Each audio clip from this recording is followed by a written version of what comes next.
where I'm talking about how chicken wings used to be garbage. I mean, again, it's the same logic as why we don't eat chicken feet. I mean, chicken feet are even less meat than chicken wings, mind you. Do chicken feet even have meat on them? They have very lean muscle, because they move, right? Oh, yeah. And, skin. Very fatty skin. It is, I know, a delicacy in, Japan. I know this because one time when I went to Toronto, a friend of mine, Tom, took me to a Japanese, like, straight up a Japanese bar. To the point where you are actually greeted with a hearty kampai as you walk in. Nice place. But they serve, like, Japanese, like bar delicacies. Like sushi on a stripper? No. Cheaper bar delicacies. Like squid guts and chicken feet. I like the squid guts a lot more than I like the chicken feet. I have never had squid guts. I've had squid tentacles. So the squid guts, texture-wise, were pretty... You got the mystery again. Okay. Squid guts were almost a one-to-one comp, like, texture-wise to spaghetti. Get out of here for a second. Go back again. Oh. Can we go back to the main menu? Oh, actually, you know what? Go here. Click A. What happens if you click the planet? Alright, whatever. Fuck it, I guess. Okay, we'll find out later. Yeah. Texture-wise... Eventually on Player Ones. Yeah. Next time on Player Ones, will they ever solve the mystery? Find out on The Mystery Solved. Shit. Wrecked. What was that? Right, yeah. So, texture-wise, it was like a plate of spaghetti. It was a little bit salty, which, I mean, shouldn't be that much of a surprise. Really? Salty seafood? Yeah. I fucking never would have Fuck in that. my life. Yeah. But... Yeah, texture-wise, it was like spaghetti. It wasn't very chewy. It wasn't as chewy as you'd think it would be. Okay. It was kind of salty, but it was actually kind of nice. Well, actually. squid's only chewy if it's overcooked. Yeah. It's actually quite tender if it's done right. Yeah. Especially when it's like deep fried with a little bit of lemon. Oh yeah, that's always good. Yeah. Oh man, I actually had that the other day. Like a big plate of like deep fried seafood. It was like nice. It was like mostly squid and crab. One of my exes actually used to work at a restaurant that did really, really good squid. Yeah. There's a place in Hamilton that does very iffy squid. Who does iffy squid, other than, like, the Mandarin? There's a place on the beach called Barangas, which is, like, Greek food. Okay. Their squid is, like, it literally depends on are you lucky and got the good chef. Because if you got the bad chef, it's, like, the tough, chewy, like, overcooked. If you got the good chef, it's the really nice, tender squid. My favorite thing, though, that they have there is actually they have what they call Greek poutine. Okay. Which is, like, feta, herbs, and lemon on fries. Oh, neat. It's actually weirdly good. Oh, man. Actually, Jay and I went to a restaurant earlier today that had something called hangover poutine. Oh, God. Okay, yeah. So I'm going to talk this place up. It's a place called the Broadway Diner, and it's in Hamilton. And on, like, one of our bigger streets, Upper James. Or at least, you know, big for up the mountain, where us fancy types live. Us fancy types? For Hamilton. Well, I mean, it is generally nicer up the mountain than down. Yeah. Little thing about Hamilton, we have two districts. The town, which we refer to colloquially as down the mountain. It's a shithole. Then you have the upper mountain folks. We're the high-class society of Hamilton. Which means we're still t-shirt and jeans, but we have self-respect. And significantly lower crack rates. We wear the t-shirt and jeans ironically, as opposed to because we By can't afford necessity. other clothes. You see, the people up the mountain actually own suits, instead of renting duct tape. Anyway... I actually do own a suit, and I never wear it. Yeah. I mean, I wear mine infrequently, but I have it. No. Well, that's gone. What was I going to say? Yeah, so, it's called the Broadway Diner. Yep. And it's this nice little diner, exactly what you're thinking, all-day breakfast. And what the hangover poutine is it's home fries, like those kind of big, thick... Potato chunks. Like the breakfast potato chunks. Gravy, a little bit of, like, spicy sauce. Or not spicy, but, Spiced sauce. Just swallow that, man. That's not coming back. Shit. Yeah, so a little bit of spiced sauce. Chunks of meat, like breakfast meat. What do you call that? Smoked meat, bacon, Smoked and meat, sausage. bacon, sausage, gravy as poutine requires, and the finishing touch is a fried egg on top. Yeah, I was having a And hard like, you gotta climb all the way to the bottom and just like hug that floor. I was having a hard time choosing between that and the Eggs Benedict. At which point Jay challenged me to eat both. At which point I decided that I would be violently He ill. chose life. He chose Cameron in a decision counter to everything Player 1 stood for. Decided that his life was worth living. Like he's better than the rest of us. Goddamn. I actually, like, listened to some of the stuff, like, the rest of the channel has said in the past, and all I've come to the conclusion is that we're the most nihilistic. Like, to the point where, like, if taken all together, most of our statements raises the question, why are we all still alive? Good therapist. No follow-up. That's probably true. No, that is. Yeah. Fuck.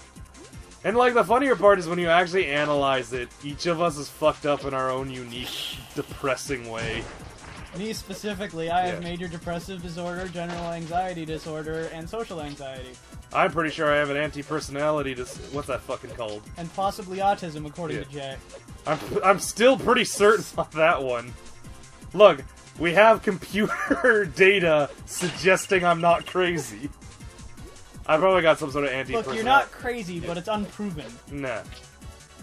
What was I gonna say? It's not confirmed by the medical community. I'm not gonna diagnose myself because I always think that's a bad idea. Yeah. But I'm pretty sure I have some sort of nihilistic tendencies. Nihilism isn't a mental disorder, it's a philosophy. Yeah. No, but I mean, like, I've got, like, some sort of just lack of faith in general. We believe in nothing. Yeah. It's not, no, I don't mean that whole, like, I believe in nothing thing. I mean that whole, I don't believe in goodness anymore. Oh. Like, I'm pretty sure everything's awful, and it might be a chemical thing, or I might just be really I just might be sad. Super jaded. Yeah. That's the point. I've reached that point where I can't tell if it's me or if life really isn't really doing it for me anymore. Like, I looked at it and I'm like, the most happy I am at any given moment are brief, intermittent points of distraction from everything else. Oh, man. I think I might actually have a problem. Then I'm like, well, back to anime. And it's better for like 5 minutes. Go watch Keijo. Watch women fight with their tits. There's nothing wrong with that. Absolutely. Oh, I'm not saying there's anything wrong with that. If it makes you happy, it makes you happy. But, oh man. Actually, I just need more JoJo's to take the pain away. Oh man, there was this one line from something that I can't remember, where it's like, they existed, and then they didn't, and if asked, they probably wouldn't do it again. I want to believe that that's from, well, you gotta fight the killer whale. Shit. I want to believe that's from Hitchhiker's Guide to the Galaxy, because it sounds like the kind of humor they had.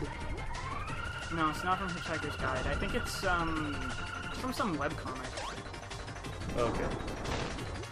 Alright, because it certainly sounds like the kind of humor they had in Hitchhiker's Guide. But yeah, I'm depressed but lazy, and I don't know what death is. Like, the human mind is not capable of comprehending, like, non-existence. It's not capable of comprehending its own non-existence. Yeah. Well, I mean, that's why the concept of nothingness scares the shit out of us. Well, that's a thing. At least for the time being, this power isn't a detriment. Yep, unlike that one time it got me totally killed. Yeah. I will tell you that... Oh man, that... I hit him on the rebound too. Yep. I will tell you that in later parts of this fight, you will not want to have this going on. This fight has phases? All of them have so far. That's true. But yeah, it's basically, I'm alive, so I'll stay alive. But if I died, I wouldn't necessarily choose to do it again. Yeah, now there's a pit, and that's why I was like, you might want to abandon this power. Well, I can at least use it as a projectile to get a free hit. Yeah. And I mean, it's a double thing, so it's actually going to do a decent amount of damage. Oh, neato. What is cool about Kirby is there is a limit to it, but like the more things you're able to suck in one breath, the more damage they will do when they collide. I can't remember how you have to get him to come up. Oh, here he comes. Well, here's I still hit floor. Oh, interesting. You kind of just level off after a point. Yep. Never mind. This may have actually... Uh-oh. Oh, Never mind. Oh, no! Statement withdrawn. Detriment again. Yep. Well, duly noted. Anyway, to finish off this depressing point, life might be worth living, but I haven't seen that yet. If life is worth living, it's not very good at extolling its virtues. Yeah. Honestly, I thought, like, where you were going earlier with your, like, I wouldn't do it again, I thought what your actual finish to that statement was going to be, if I was going to die, that would be okay. It would be fine. Yeah. I wouldn't Like, mind all that much. You wouldn't actively create your own death, but if you saw it coming, you wouldn't get out of the way. No, not really. Look out for that train! Yeah. That does sound like me. Sounds like almost all of the channel at this point. I think only Brendan would try to save himself. Maybe Patrick, because there's a few people he wants to outlive. I think he has a running thing with Simon. Out of spite. Yeah. Yeah, like my grandfather. Shit. Or great-grandfather, I should say. I didn't think I had that in me anymore. Yeah. Fuck. Being colorblind doesn't help. I can't see the green on the white. I thought it was green or red you had a problem with. No, it's just similar colors in general. Red and green is the worst of it. But, there's a lot of things. I was about to say red and green aren't similar, but I guess you really don't know that. Cameron, they are on opposite sides of the color wheel. I don't know what to tell you, Jay. How would I know? Yeah, that's what I was thinking to myself, where I'm like, should I even bother telling him? Like, what would you do with that information anyway? File it away under useless. Yeah. Oh, I'm back at the start menu. Yeah, so now we can try and see what that thing was. Go to options. Enemy info. Okay, that's probably what it was. Yeah. They're just little enemy profiles. Neato. I can't click it, though. Click A. Useless. Oh, go down to settings, maybe? Yeah, never mind. Don't fuck with this. We don't want to fucking shit the capture's asshole out. Jesus, you're right. We've had enough trouble tonight. Time to die again to this horrible orca. Yeah. He puts the killer in Killer Whale. Why is it that every time we play like a cheery, happy game, we get on the most depressing fucking topics? I don't know. Like, remember all the horrible shit we talk about whenever we play Katamari? Like, genocide and fucking, like, wars? Like, we had that entire 2-episode span talking about the grave of the Fireflies and what a miserable experience that is. Only watch that movie if you want to feel sad for an hour and a half. Yeah. Nothing good happens in that film. No part of it ever gets better. It's just worse. Damn it. Look out. No! See, the funnier part is like this isn't... Damn it! This wouldn't even be a No! heart... Why am I so bad at this fight? We'll answer that question next time, folks. As I continue to beat my head against this monster.